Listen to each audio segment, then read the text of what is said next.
Despite its role as the central region of the frontier story in the West, the Great Plains in the 21st century is requiring novel conservation approaches to recapture its former magic. I'm Dan Flores, and this is the American West.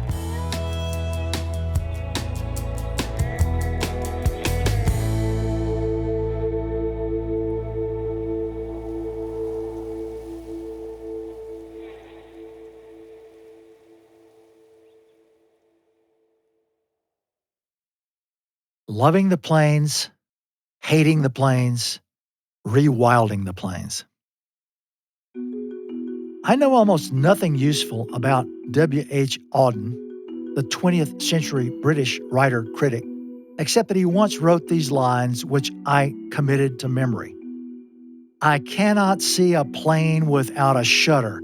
Oh God, please, please don't ever make me live there. Auden put an exclamation point at the end of that sentence. His sentiment is one I suspect a great many modern Americans would agree with as they drive through or fly over America's vast plains country. The Great Plains is not, by any usual measure of landscape aesthetics, an admired part of America these days. We no longer love the plains the way we love mountains or oceans or even deserts. A few of us are outlier exceptions, though. In the 1980s and 1990s, I built a house in a shallow canyon set into the horizontal yellow prairie sweeps of West Texas.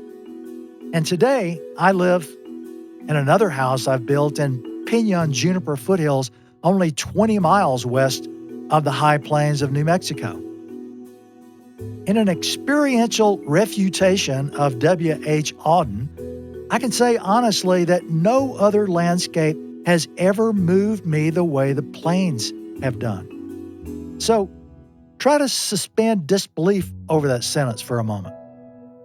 I grew up in southern forest, lived for 2 decades in the heart of the Montana Rockies, and am passionately in love with deserts, especially where saguaros loom like cactus redwoods. And I travel the oceans since, like most of us, I find something hypnotic and satisfying to my genetic memory on an ocean beach. But the woods, the mountains, the sea, even the deserts, all of which appear at first glance richer and more varied, lack the simple minimalism, the vastness of earth and sky that's so powerful with an aurora sunrise or on a glittering night on the plains. I realize few other Americans, even other Westerners, react this way. Driving a car across America's prairies and plains, to many the horizontal yellow spaces are hardly inspiring. What most of us see, if we bother to look, is emptiness. No water, no trees, no green, almost no people. What there is in abundance is wind, which buffets and rocks your car as you drive. The horizon encircles the world like the rim of an enormous plate. No matter how fast you go, that horizon recedes in front of you, eventually placing you in a kind of twilight zone of suspended forward motion.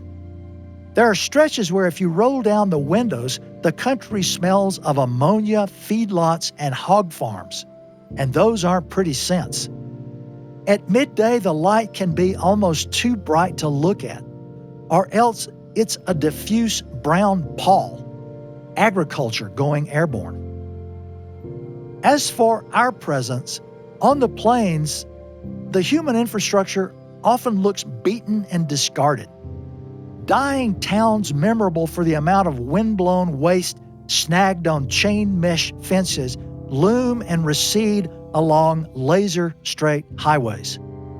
Billboards unintentionally advertise a kind of 21st century great chain of being. Jesus, cowboy boots, farm machinery, banking loans, moving truck deals, maybe diversions like the Minnesota Vikings or the Denver Broncos. Beyond the frequent sight, oddly in these sere expanses, of thousands of waterfowl threading the blue bowl overhead, you're in a world of erasures. Maybe you see pronghorns if you look hard, or a coyote rocking across the road, or the occasional prairie dog struggling for a comeback after the prairie dog holocaust. This is the West that everybody prefers looking down on from 20,000 feet. If you feel this way about the Plains, maybe what I'm about to say next will nudge you in a different direction. It was not always this way. Not very long ago, reactions to the Plains West were very different. Let me quote a few of those past reactions. They're about the same place I just described and that most of us have experienced. 200 and a few years ago, a Scottish scientist from Natchez, Mississippi, who President Thomas Jefferson engaged to help him plan young America's Western explorations, recreated for Jefferson the sense of excitement Western travelers had about traversing the Great Plains. Raised in Elgin, Morayshire on the northern coast of Scotland and educated at the University of Glasgow, William Dunbar spent his early life in a very different kind of landscape than the American plains. Now situated on the forested edges of fascination with that country farther west, Dunbar recreated for Jefferson a thrilling world. By the expression plains or prairies, he told the president, it is not to be understood a dead flat without any eminences. The western prairies are very different. The expression signifies only a country without timber. These prairies are neither flat nor hilly, but undulating in gently swelling lawns and expanding into spacious valleys.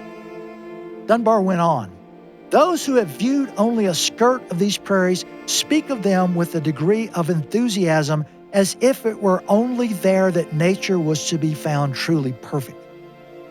They declare that the fertility and beauty of the vegetation, the extreme richness of the valleys, the coolness and excellent quality of the water found everywhere, the salubrity of the atmosphere, and above all, the grandeur of the enchanting landscape which this country presents inspires the soul with sensations not to be felt in any other region of the globe.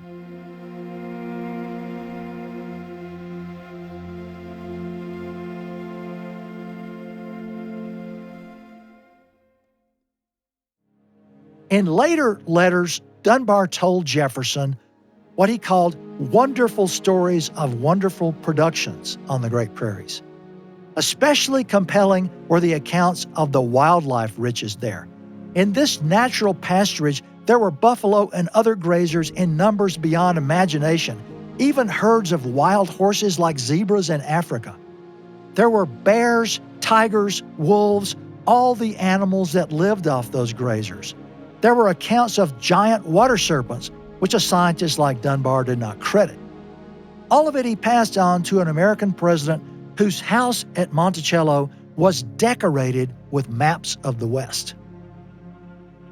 Americans in the Jeffersonian age were obviously not the first to see the wonders of the continent's savannas, but they were among the first since the 16th century Spanish explorers to write extensively of what they saw. Meriwether Lewis, for one, as his party was just entering the plains in today's South Dakota, described how the shortness and verdure of the grass gave the plains the appearance throughout its whole extent of beautiful bowling greens in fine order. The party could hardly believe the wildlife spectacle on those bowling greens. This scenery, already rich, pleasing, and beautiful, was still farther heightened by immense herds of buffalo, deer, elk, and antelopes, which we saw in every direction feeding on the hills and plains. Zebulon Pike, exploring farther south 2 years after Lewis, found the high plains along the Arkansas River more barren than green. In fact, he thought the southern plains a match, as he put it, for the sandy deserts of Africa. This was the same part of the plains that would inspire the Stephen Long exploring party a few years later to pronounce the central and southern stretches of the plains unfit for agriculture, and thus a barrier to any advancing frontier settlers planning to farm. Yet traveling over this dusty plain of sand and gravel, barren as the deserts of Arabia, was never tedious, they said, because the wildlife spectacle was absolutely thrilling.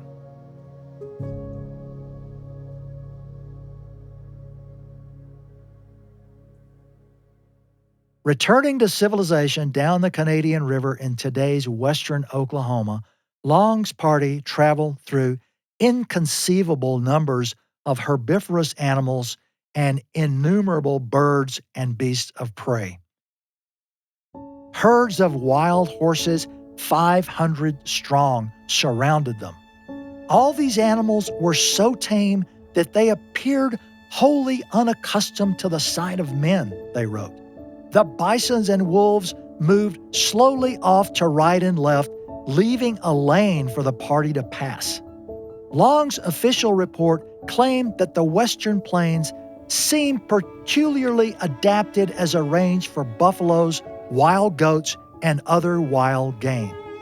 As a result, these explorers thought the plains best left just as they had found them. Other 19th century Americans were amazed and too curious not to go see. The famous writer Washington Irving was enthralled enough to go himself and then write Travels in the Prairie. New York novelist James Fenimore Cooper wrote a leatherstocking novel about the plains. The painter of Indians, George Catlin, was besotted and did his best, which often wasn't so great, to capture prairie landscapes and wildlife. Germans who trained with the legendary naturalist Alexander von Humboldt explored around the world, but one of the places they sought out was the American plains. Prince Maximilian of Wied-Neuwied brought with him the amazing animal and landscape painter Karl Bodmer, whose collection of oils done on the Missouri in the early 1830s are some of our very best Great Plains time travel machines. And of course, there was John James Audubon, who left us wonderful accounts from his 1843 trip up the Missouri with his sons, accounts I've laid out in prior episodes. Even after the Civil War, when travelers, naturalists, and artists going west were responding to America's so-called Hudson River School painters and their rapture over mountains, the plains remained unforgettable for many. America's poet laureate of the 19th century, that ultimate lover of being alive in a vibrant time, was captivated. Walt Whitman saw the plains for the first time after the Civil War, when the animals and native inhabitants still held sway and the frontier was then hosting one of the greatest dramas in the world. His reaction was simple and direct. I can almost quote it from memory. While I know the standard claim is that Yosemite, Niagara Falls, the Upper Yellowstone, and the like afford the greatest natural shows, I'm not so sure, but the prairies and the plains, while less stunning at first sight, last longer, feel the aesthetic sense fuller, precede all the rest, and make North America's characteristic landscape. Consider that when you look out the car window for mountains as a signal that traversing the plains is finally over.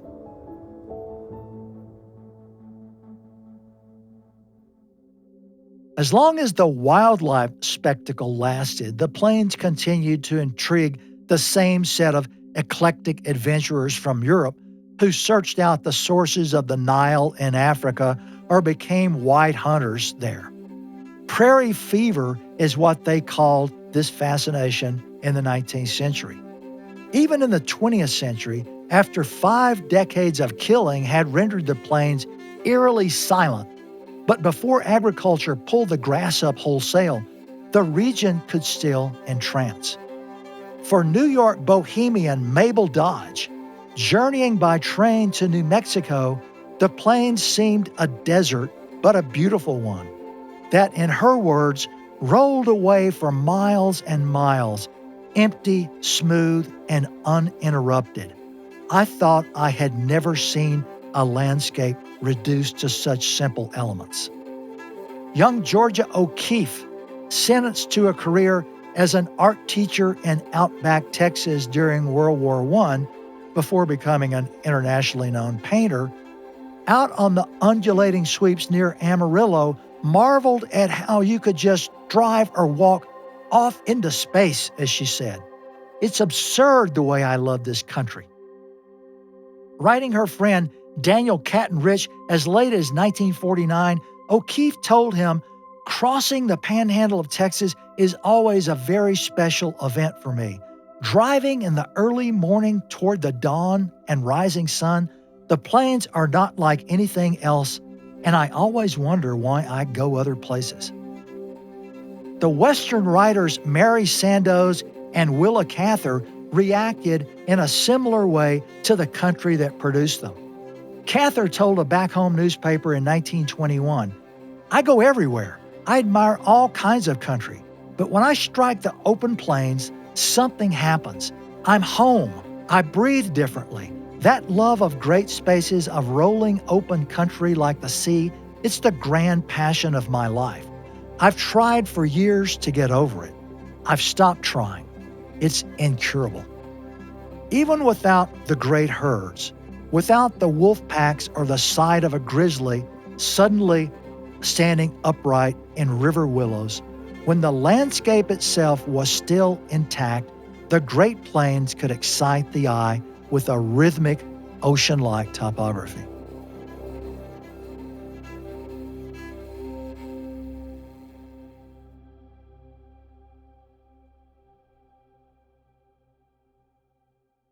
There's an obvious question to pose here. What's happened to make the modern reaction to the Great Plains so different? How, in other words, do you get from Walt Whitman and Willa Cather to flyover country? That answer has to do with the stunning transformation this part of the West underwent at our hands in the late 19th and early 20th centuries. In the relative wink of an eye, we dismantled and demolished a 10,000-year-old ecology, one of the most exciting natural spectacles in the world. For the women tuned into the plains, Sandoz, O'Keeffe, Cather, it was not wildlife beyond imagining that stunned them, but in their case, a sense of freedom at being in vast natural spaces that appealed. A country like the ocean was a phrase that served as a code for feeling free. But historical forces that mounted as railroads and ranching and farming arrived destroyed much even of that Great Plains. True enough, reducing 30 million bison to 1,000, 15 million pronghorns to 5,000, rounding up all the wild horses for pet food, erasing all the wolves entirely, all done so the cow and the sheep could replace them, was the unkindest cut. But there was more. Act Two was the agricultural assault. Level grasslands didn't present the obstacles to monocrop market agriculture that other landscapes did. So from the 1850s to the 1930s, homesteading policies privatized the vast bulk of the former American Serengeti. In Kansas and Colorado, the big breakout took place on either side of the 20th century. In Oklahoma, the land rushes resulted from Indian reservation allotments. Settlers broke out in Nebraska, the Dakotas, eastern Montana, and Plains, New Mexico after Congress passed an enlarged Homestead Act in 1909. In Texas, with its anomalous lands history and long devotion to privatization, the breakup of the gigantic XIT Ranch in 1915 brought farmers by the trainload to the Llano Estacado and the rolling plains of Texas. Entirely transforming a 10,000-year-old ecology in the space of 150 years is a staggering thing to contemplate. On the southern blackland prairie of Texas and Oklahoma, agriculture has by now reduced the ancient grasslands there to only 1% of their original coverage. By 2001, even Saskatchewan had only 19% of its native prairie left. North Dakota possessed only 28% of its remaining prairie at the beginning of this century, and that was before the Bakken oil boom. Texas has an overall average of 20% of its prairie left today, although the part of the high plains I know best, the Llano Estacado, is in far worse shape. Lubbock County, where I once lived, by 1980 had lost 97% of its native grasslands. Literally, all that remained was in Yellow House Canyon, a grassy gorge ranchers had settled because there was a little stream threading it and it was too rugged to plow and put in cotton. Economics left Yellow House to the cows and to me. Back in the west of 1806, homeward bound Lewis and Clark were desperate to escape the wildlife-poor and difficult Rocky Mountains and return to the plains. 2 centuries of history have accomplished a reversal of that. Now the National Forests of the Rockies are home to most of the West's wildlife. But in one of the more exciting plains developments in recent years, elk, grizzlies, and wolves have once again started to push out of the mountains and into their former Great Plains homelands.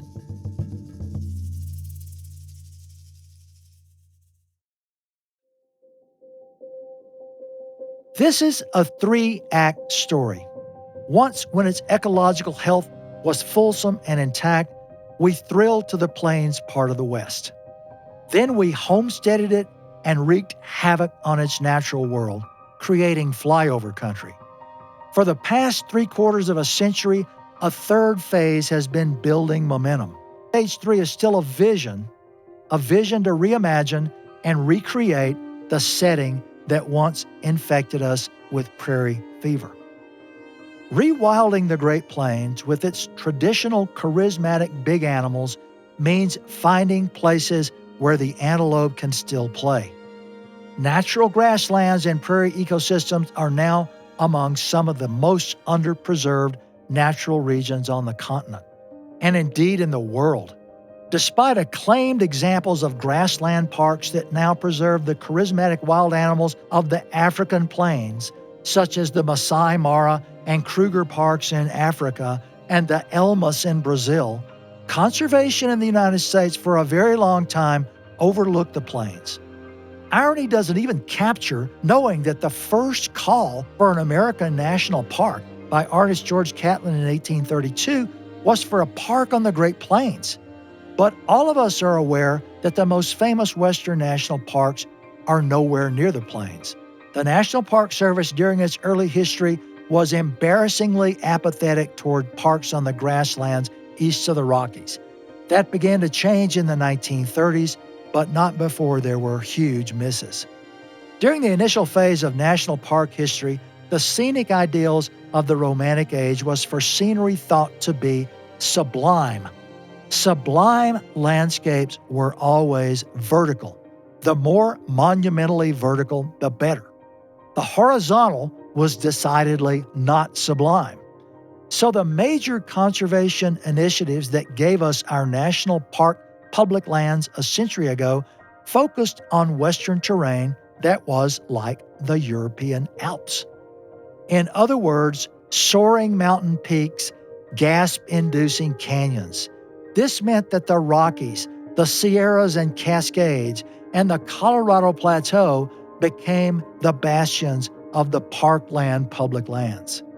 The powers that fashioned the Western scenic parks in the lower 48 almost entirely ignored landscapes like the Western deserts and the Plains grasslands. Yellowstone and Glacier and Rocky Mountain National Parks, along with the great canyons like Yosemite, Zion, and the Grand Canyon, thus became the ne plus ultra examples of American parks. These landscapes aren't just vertical, they're monumentally vertical. No landscapes on the plains seemed very interesting to an American public with an aesthetic taste based on European ideals, or a park service with this value of scenery. Except for tiny Wind Cave Park in South Dakota, the only significant plains nature preservation in the early years of the 20th century, the heydays of the grand parks, came when Teddy Roosevelt's administration proclaimed a small mountain range in southwestern Oklahoma, the Wichita Mountains Wildlife Refuge.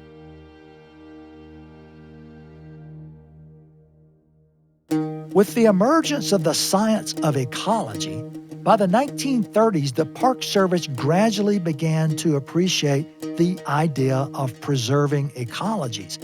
But now a new problem surfaced. Until the creation of the Land and Water Conservation Fund in 1964, the Park Service in America had no budget to acquire parks. That hadn't been an issue when parks and monuments came from the public lands, but it became an almost insurmountable obstacle on the prairie, where widespread privatization had meant that almost every potential site for a prairie national park would have to be purchased.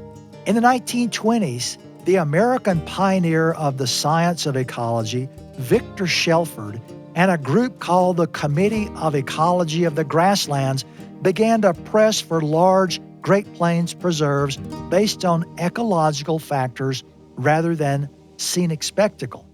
They studied 11 sites, found 4 more than acceptable, and eventually submitted one spanning 750,000 acres in Nebraska and South Dakota to the Park Service and Congress. But lacking an acquisition budget for new parks, nothing came of their work. The philosophical direction the Park Service took in its early years was the result of the personal vision of its first director, New Englander Stephen Mather.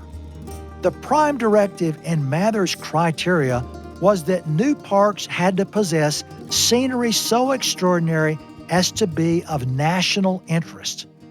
While scientists like Victor Shelford were thinking of representative ecosystems, the Park Service still had the Mather scenery inertia to overcome. So as the NPS began to look beyond mountains and canyons to heed the scientists' interest in the Great Plains, they concentrated not on the rolling, grassy uplands most typical of the region, but on the more dramatic Badlands and Canyonlands country, the plains erosional equivalents of the Colorado Plateau.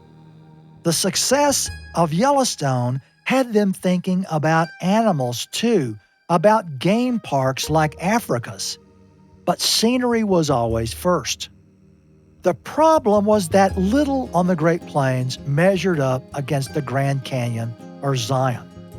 Thus, in the 1920s and 1930s, the Park Service disappointed the ecologists by turning down one proposal after another.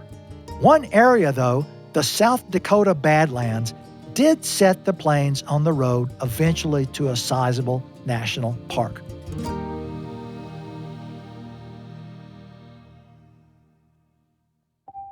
Local advocates had proposed the Yellow and Cream South Dakota Badlands as a park as early as 1909. Since much of its acreage consisted of Indian lands left over from allotment and parcels passed over in the homesteading process, it was a good candidate for an agency with no money. But it was a Badlands. Its sparse grass cover seemed too thin for wild herds on the Yellowstone model. At the time, the broadly experienced Roger Toll, a man who would lose his life in a tragic car accident a few years later, was the chief investigator for new parks. Toll visited the area in July of 1928 and within days decided that it is not a supreme scenic feature of national importance. The Badlands, he explained to his Washington superiors, are surpassed in grandeur, beauty, and interest by the Grand Canyon National Park and by Bryce National Park. Toll would have had to tour Mars to find another Grand Canyon. 60% of the Badlands had remained part of the public domain, though, and when South Dakota agreed to acquire and transfer to the Park Service 90% of the remaining private holdings, Toll proposed a consolation. He recommended that the service use the Antiquities Act, whose targets were usually landscapes of unusual archaeological or geological interest, to proclaim 68,000 acres of the area a new national monument. Congress approved Badlands National Monument in 1929. Eventually enlarged to some 250,000 acres, it became the Great Plains' largest chunk of public lands when the monument opened in 1939. Bison were gone from it, pronghorns very nearly so, and across the Gray and Saffron Mounds, hunters had long before wiped out the famous local population of Rocky Mountain bighorns. All three species could be and were recovered, but the Badlands' sparse grass cover and small size has kept it from becoming a Plains Yellowstone. Something similar happened with North Dakota's Little Missouri Badlands, which the NPS initially found too barren for a national park. At first, local ranchers there vehemently opposed a park, but rancher opposition swirled away with the Dust Bowl and the Depression, and the Park Service finally acquired the area in 1947, but as a historical memorial park based on President Theodore Roosevelt's presence in the area. With its pronghorns and bison herd, and eventually wild horses, North Dakota's Theodore Roosevelt National Park came closer to the Great Plains Ecosystem Park Shelford and the ecologists were calling for. But the park's 2 units were small, barely 70,000 acres total, and the Park Service had promised that none of the big original predators like grizzlies or wolves would ever return.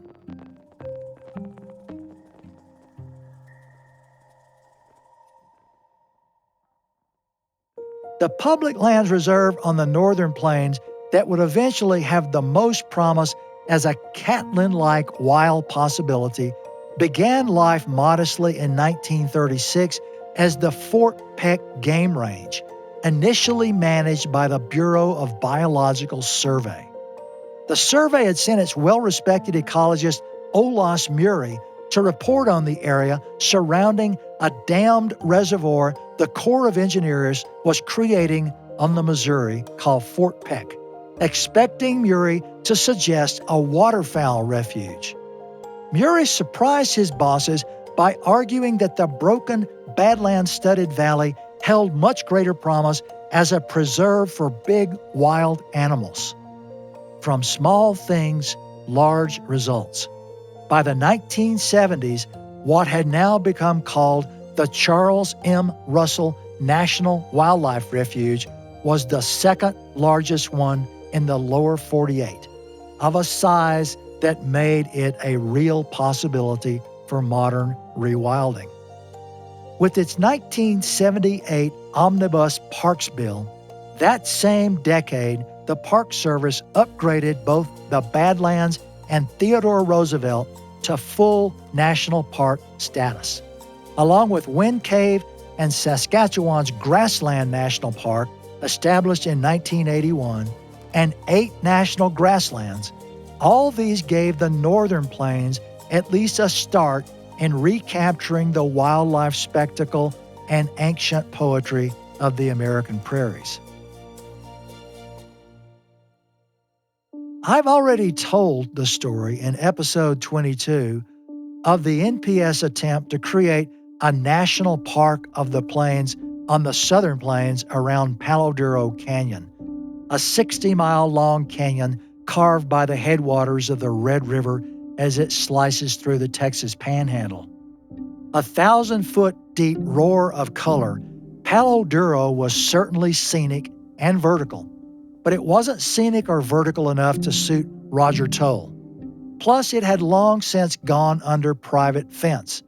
Without a commitment from Texas to acquire the land, it failed as both a national park candidate in 1934 and as a 135,000-acre national monument in 1938.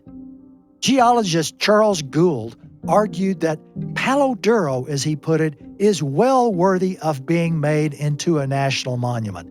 It is the most spectacular canyon carved by erosion anywhere on the Great Plains of North America.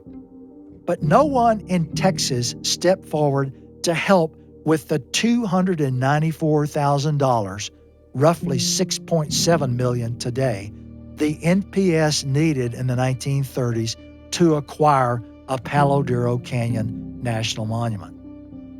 Losing that which ultimately would have also become a national park, was among the biggest misses on the plains in the 20th century. So the southern prairies have ended up entirely lacking a national park.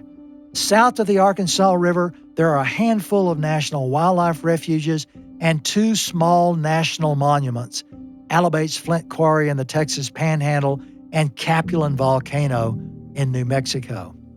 Today on the Southern Plains, only 3.6% of the landscape is in public ownership. Here in the 21st century, in a country its 19th century explorers said seems particularly adapted as a range for buffaloes, wild goats, and other game, no great preserved or rewilded landscapes exist on the southern prairies.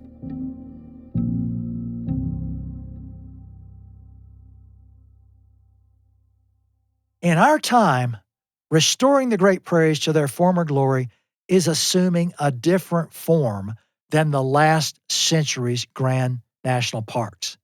Since the turn of the 21st century, this new approach has conservation organizations like the Southern Plains Land Trust in Colorado and American Prairie in Montana employing a market approach, acquiring Great Plains ranches that they then work to rewild.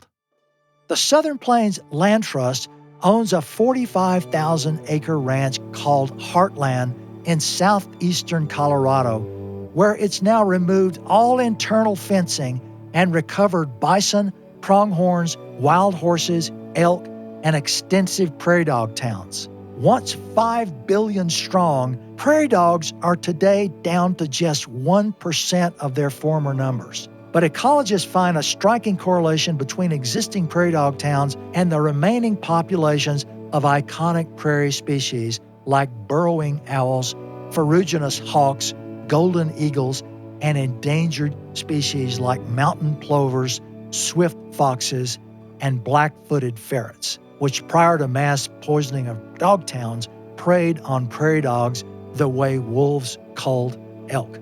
In fact, in October of 2024, my wife, Sarah, and I had the thrill of helping to release 33 endangered black-footed ferrets into Heartland's prairie dog towns. There's more public land on the northern plains, though, and the best hope for a great prairie wildlands on the scale of the game parks of Africa is there, specifically in the state of Montana. Conservation biologists say that to work ecologically, a Catlin-esque plains park should cover at least 2.5 million acres, the size of Yellowstone. And let's be honest, fashioning something this grand is a conservation act on the level of creating the first national parks in world history or passing a Wilderness Preservation Act. And America achieved both of those in the 19th and 20th centuries. Do we still have that kind of vision? There's something close to it, although in our present political climate, it must of necessity take a different form than the federal actions that got us parks and wildernesses.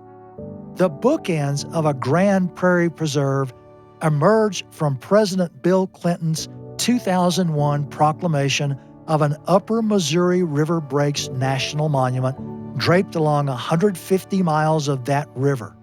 Downstream of it is the Charles M. Russell National Wildlife Refuge I mentioned, now grown to a whopping 915,814 acres.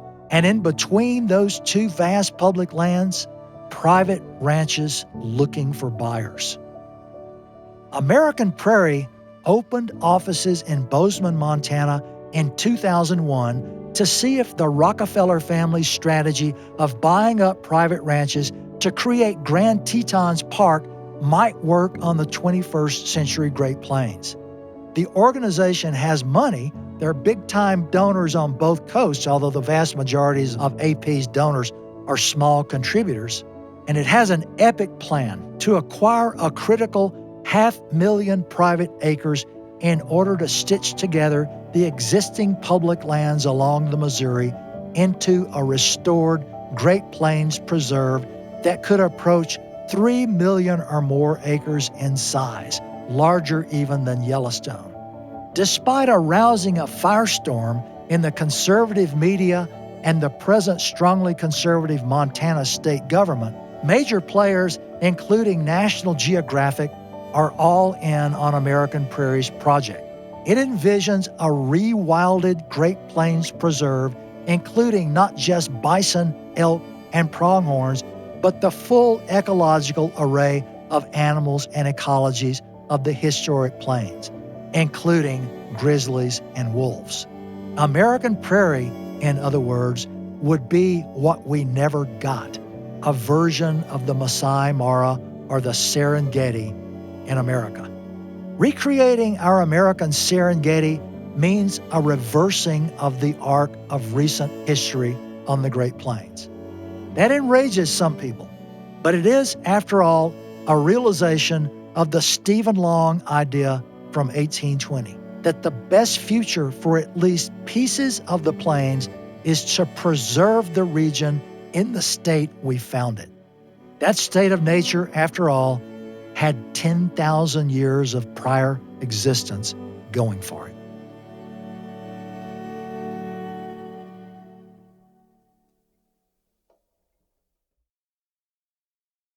All right, Dan. So in this episode, you're standing up for the plains as a landscape that should be celebrated. And I think one of the things that I really appreciated about this episode is you describe driving across the plains and what you see. And a lot of times I think the impression that it gives to folks is that time is standing still out here. Yeah. And you point out that there's this huge irony between the impression that people have of a timelessness on the Great Plains and the tremendous amount of change that they've gone through that's invisible to us now. And I kind of wonder if you think we'll ever wake up as a country to the reality of that history, right? You know, I wrote a book a few years ago that I titled American Serengeti, Mm-hmm. and I did it very deliberately to try to wake people up. Yeah. Because I wanted them to realize, I mean, we're all enamored on the Nature Channel and PBS of the wonderful documentaries about, the great game parks in East Africa and Tanzania and Kenya and South Africa and elsewhere. I mean, and those are kind of bucket list things for a lot of people, including me. Sarah and I are going to Kenya, in fact, this October. Mm-hmm. Having tried to go in 2019, it was going to be the summer of 2020. That happened to be the summer of the pandemic. Yeah. So we weren't able to go that summer and are finally going to get over to Kenya this coming fall. And the reason I wanted to make that kind of analogy is because of all of those quotes that I used in the script of this particular episode in the 19th century and even in the 20th century even after some of the animals were gone, but the landscape, as Plains people put it, still had the hair on it. Mm-hmm. The grass was still there. And so that topography still had a kind of an appeal. I wanted to make the point with American Serengeti and with an episode like this that we Americans had one of the natural marvels of the world, like East Africa, Mm-hmm. right here in the near American West, the West on the east side of the Rocky Mountains. And we sort of myopically and without very much thought, it seems, just frittered it away. Mm-hmm. We destroyed all the wildlife. We de-buffaloed, de-wolfed the entire countryside of the Great Plains that had so inspired so many people. And then, unlike the mountainous West or the Colorado Plateau or even the deserts of the American West, all of which ended up getting a lot of public lands, Mm-hmm. the plains looked to American policymakers like the perfect place to plunk down farmers and ranchers. And so we ended up privatizing most of that world. And those two steps, wiping out all the wildlife that had been there, that had made it into an American Serengeti, and then the next step of tearing up even the grasslands themselves in many cases in order to produce farms and ranches and privatized empires, made it really difficult for us to sort of redress the historical error of not preserving some of this Great Plains country as some semblance of what it once had been. I mean, I try to point out in this particular episode that it's beyond ironic that the first call in American history for a national park, it wasn't in Yellowstone, it wasn't in Glacier, it wasn't in Yosemite, it was for a national park on the Great Plains. But we ended up instead with the Great Plains being almost completely ignored by the great movement to establish America's Western parks. And so we've only in the 21st century begun to, I think, circle back and try to come up with some sort of new 21st century solution to how we get some rewilded part of the plains back again. Yeah, I think a lot of people, when they imagine the Western national parks like Yosemite, Grand Canyon, all the Utah parks, Yellowstone, Glacier, it's like, I think there's sort of a unconscious assumption like, yeah, that's exactly where the park-like landscapes are. Where else would they be? Yeah. You know, it's like these are natural settings for these parks to be. But you point out in this episode sort of how the site selection for our national parks has been based throughout the Park Service's history on sort of a changing set of criteria that in some instances privileges certain landscapes over others, or maybe ecological values. Like there's been sort of an always shifting set of rules about what's a national park and what's not. And it's not etched in stone anywhere on a tablet that these places are fit to be parks and these other landscapes are not. Yeah, I tried to provide the audience for this particular episode with some sense of the history of that.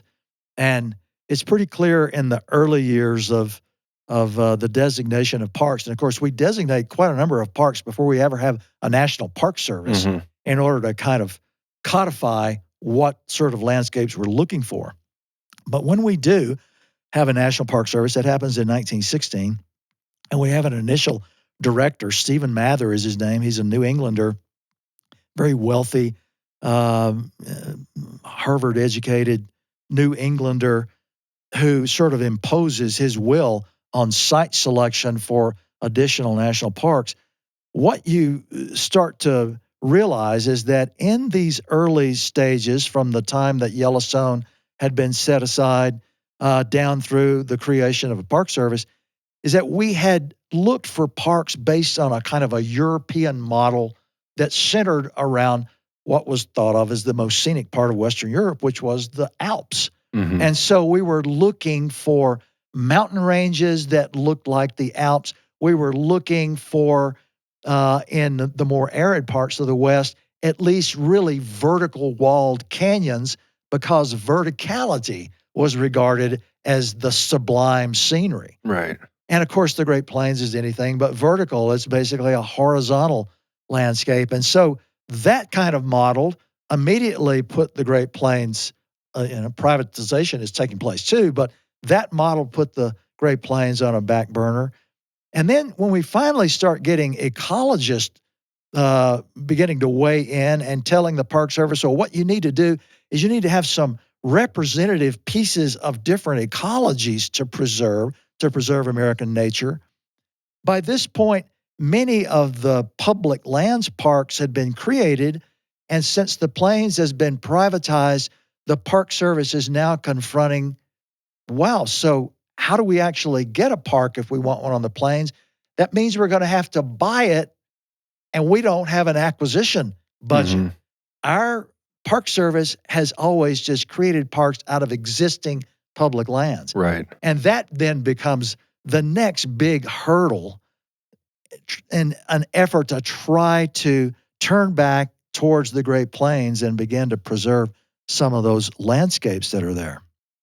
Yeah, you allude in this episode, when you're discussing American Prairie and this new model that's emerging here in Montana, you allude in that discussion to the case of the Rockefellers in Grand Teton National Park. And I Yeah. think that's a story that maybe is not as well known, because you look at that place and you think, oh, of course, this has always been a park. It's a postcard, you know? Yeah. But I wonder if you can tell that story in a little more detail for folks that aren't familiar with the role that the Rockefellers played in that. Yeah, well, I mean, so Grand Teton National Park, obviously, as you say, it's a piece of the West that we would say, okay, that right along with Mhm. Yosemite and Glacier and Yellowstone, that is a park from the very beginning. Well, it's actually not. It's a part of a forest reserve in western Wyoming. And so the peaks themselves, the Tetons, become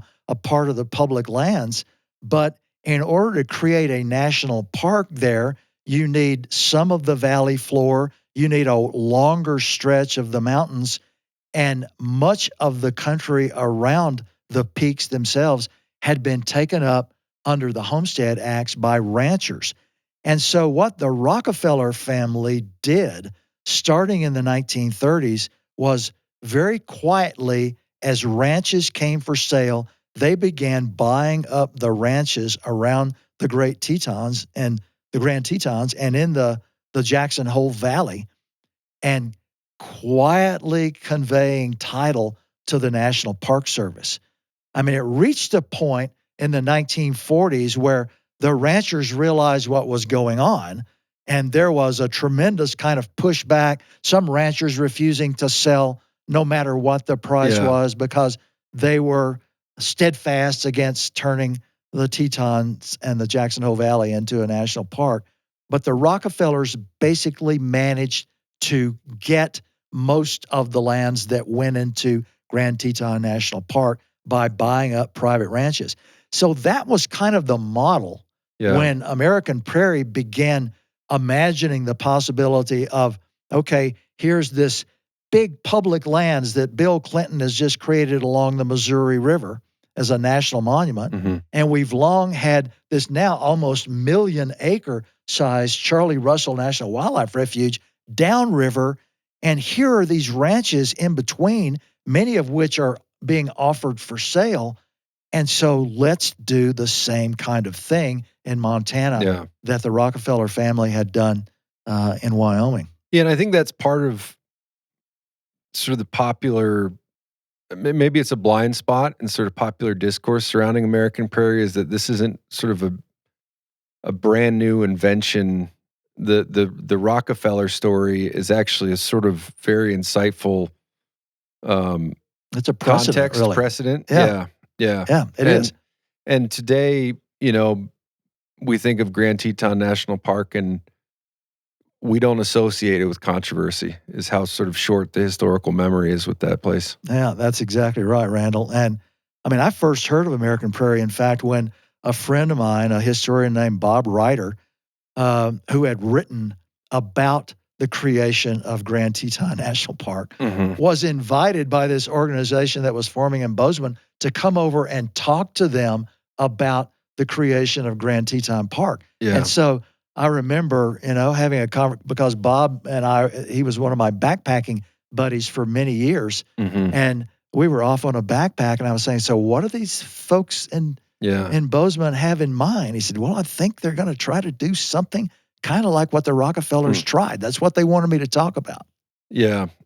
Yeah, I think I was up on American Prairie 2 weeks ago, um, helping out with a bison hunt, and, this is sort of a non sequitur we're just getting at, but it popped into mind because we were talking about the Grand Teton precedent up there, and we were watching the prairie dogs And it's one of those, prairie dogs are one of those animals. You mentioned this in the piece that they don't get the credit that they deserve as sort of a native Yeah. fauna. But we were watching them, and I was thinking to myself, man, if these were African animals, they'd be the most popular animal at the zoo.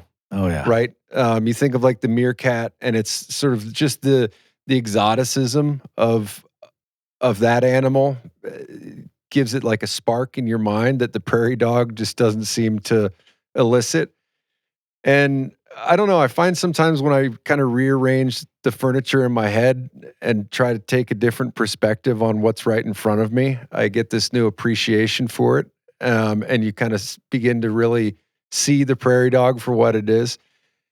And I don't know. I think you went through that experience in all your time living on the plains. But I just wonder what more there is to do to rebrand some of our local Serengeti, right? Yeah, and I think that we, in a lot of ways, one of the reasons we're struggling with this today is that because we didn't act Mhm. the way, for example, a colonial power like England did in Kenya and Tanzania, where they moved to help these emerging governments establish parks to preserve Mhm. all the wildlife that they had. Because we didn't do that here, in some respects, we allowed the American public to sort of lose interest Yeah. in a lot of these creatures. I mean, when you read those accounts in the 19th century, people were fascinated Mhm. by animals like prairie dogs and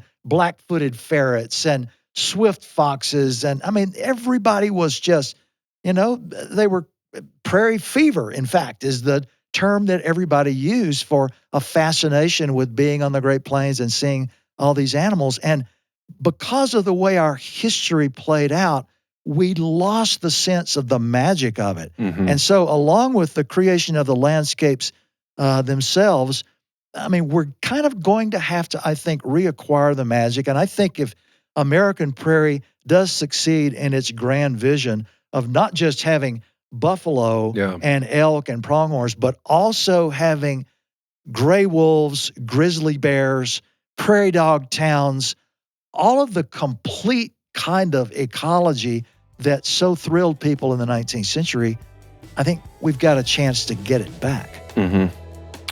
Well, Dan, I'll keep my fingers crossed. Yeah, me too, Randall. All Thanks. right. Thank you.